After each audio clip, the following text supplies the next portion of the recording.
Hello, Dolly.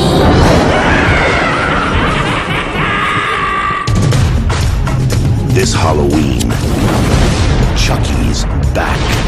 But this time, there's more to fear. Because this time, he's got a playmate of his own. Bride of Chucky. White wedding. This Halloween. Bride of Chucky is the fourth entry in the Chucky franchise and the latest movie in the series. This time around it is directed by Ronnie Yu, who you may know directed Freddy vs. Jason, which that come later. And he also was originally slated to direct Snakes on a Plane, but he kind of had a falling out with New Line. That's why he didn't end up directing that movie. But he directed this movie, and this time around, and this one, they kind of wanted to make it feel more like rockish, like a rock opera kind of thing. And they wanted to go in a different direction than they did with the first three Child's Play movies. And this time around, so that's why they brought on Ronnie Yu, and not, bring back another same director or Don Mancini taking the realm. What it is this time was that David Kirshner, who is a producer on Child's Play movies, said he really, really, really wanted to make, he really wanted to do something different. And so he was watching Bride of Frankenstein, got the idea. Bride of Chucky. He literally says it in behind the scenes. He's like, Bride of Chucky.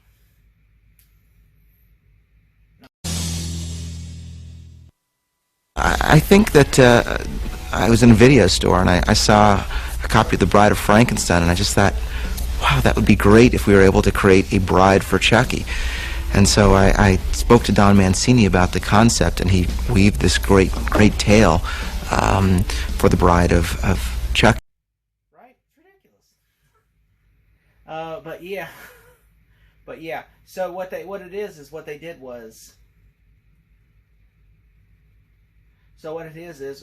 did was he contacted Don Mancini and said, "Look, Don, do you want to write this movie?" So I was thinking Bride of Frankenstein, in which Don was like, "That's actually not a bad idea." And so he's like, "Okay, yeah." And so they pitched it, and everything to the studio, and they were like, Bride of Chucky. And they were like, okay, if you can come up with a good script. And then they wrote the script to Universal, read it, and it's like, oh yeah. And so they were just like, all right, listen, so we need to basically make it different, make it feel like a rock opera. And so that's when they brought in Ronnie Yu to make it. And the movie this time around stars Jennifer Tilly as Chucky's love interest, Tiffany Valentine, and she later become in the movie another doll. And also new to the series, and this is her first movie, Katherine Heigl, who you know from like Grey's Anatomy and Knocked Up and The Ugly Truth, a bunch of other movies, and Nick Stable, who kind of went nowhere after this movie, and of course, how can we forget the late great John Ritter from Three's Company, and of course, also Brad Dourif returning as Chucky for the fourth time, and he's still Chucky to this day. It's amazing. He's never quit the series.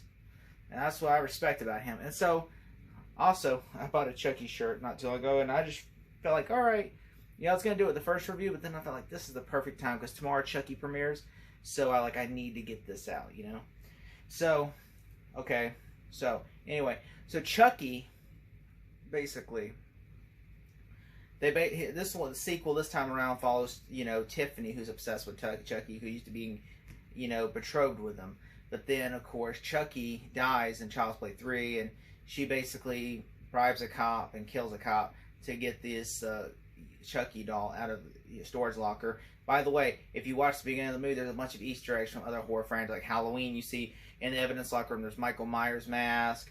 And there is like a different, I don't know if because in certain cuts of the movie, depends on what cut you watch, and longer TV cuts, like at the beginning of the movie, you see a guy, he bribes a cop. The one cop says, hey, go eat a donut or something, and the guy sneaks in there, you see Michael Myers' mask, Freddy Glove, and a chainsaw from Texas Chainsaw Massacre, and, the crate from Creep Show, and you see all this cool horror stuff, and then, of course, Chucky's, evidence lockup, and then, of course, he takes it there, and, he gets throat cut, and then you hear this awesome Rob Zombie music, which, by the way, I love the soundtrack in this movie. It has a great soundtrack. Like the opening, Living Dead Girl. That was the first time I ever heard Living Dead Girl. Was in Bride of Chucky, and it has such a great opening montage of her building the doll, and then you see like all these newspaper clippings of like past films, and you see like, you know, just like the score, you know, the music works to the movie's advantage, and I'm just like, that's so great editing, and I really respect that in the movie. And I will say that Don Mancini did a great job writing this movie, and Ronnie Yu did a good job at executing it. And I kind of wish he would have done another film. I mean, there's no disrespect to Don Mancini or anybody else in production, but I just feel like he did such a damn good job in Bride of Chucky that it's kind of a shame he didn't return.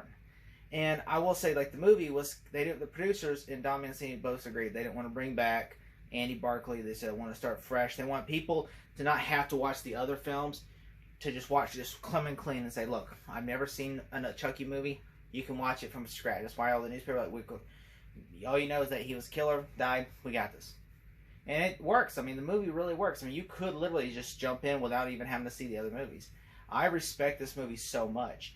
And one thing is that John Ritter was supposed to be, who plays like Chief Kincaid, was supposed to be in Child's Play 3 as a security guard from a deleted scene, but they budget constraints, so they brought him back in this film. And of course, you know, he played the Chief Kincaid, which later gets killed. But when he dies, the nails in his head is actually a nod to Pinhead from Hellraiser, which ironically, there's two connections in the series to Hellraiser. One is with that, and the second one is Andrew Robinson, who played the villain in who played the dad, who later became the villain in the first Hellraiser movie, was in Child's Play 3 as the barber. And so that's like, you know, two nods from Child's Play to Hellraiser. And also, it's really cool because there's so many horror nods in this movie. And also, Rob Zombie worked on the soundtrack for this movie.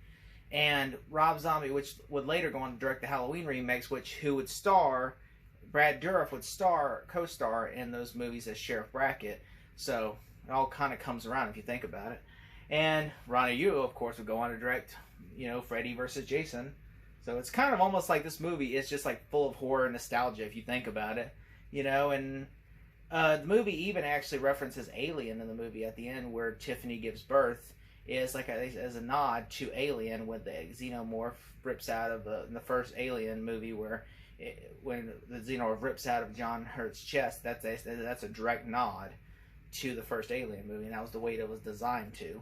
And I will say that the movie itself, they said, this was the most expensive Child's Play movie to date. And mostly, I suspect, was because of soundtracks. Because almost everybody's in this, every soundtrack, you know, from the 90s is in this movie. Hell, Tiffany listened to a song "Call Me" by Blondie from the 80s, which I'm just like, I was like, you know, it's like almost every soundtrack they could get their hands on. Which I suspect, because usually Child's Play movies are fairly cheap to make. You know, the puppeteering's the most expensive thing. But I suspect in this movie it was because soundtracks, because it's like there's really nothing expensive except for like maybe you could say there's two puppets, maybe that cost more time and money. But really, I mean, everything else I was like, huh. And the movie's really gory, but the kills are really good in the movie. I will say this, and I really like the movie. Like, you know, the movie, like the first two acts are really strong. I feel like the third act I didn't care for as much. With the third act, where I did not like in the second act, or when like, okay, so basically they're just going to a cemetery, and it just feels like it comes fast, you know, like it just goes like, okay, look, all right, we're in an RV, you know, like I was sitting there watching the movie, and I'm like, it's only like an hour and something. I'm like, really, this is short. Yeah, I remember it being longer, but I watched it and I was just like, it's a great movie, but I'm just like, could have been, you know, shorter, you know, or it could have been longer, not shorter, you know, shorter. I mean, like 60 minutes, but shorter. Yeah, I will say that, you know, Don Mancini did a good job of this movie, and I kind of wish they would have stayed in this direction, because it had the perfect amount of horror and a perfect amount of comedy. Although sometimes, yeah, they go a little bit ridiculous with the comedy. Like he said, Tiffany, and he said, Chucky, are you wearing rubber? Tiffany, I'm all rubber.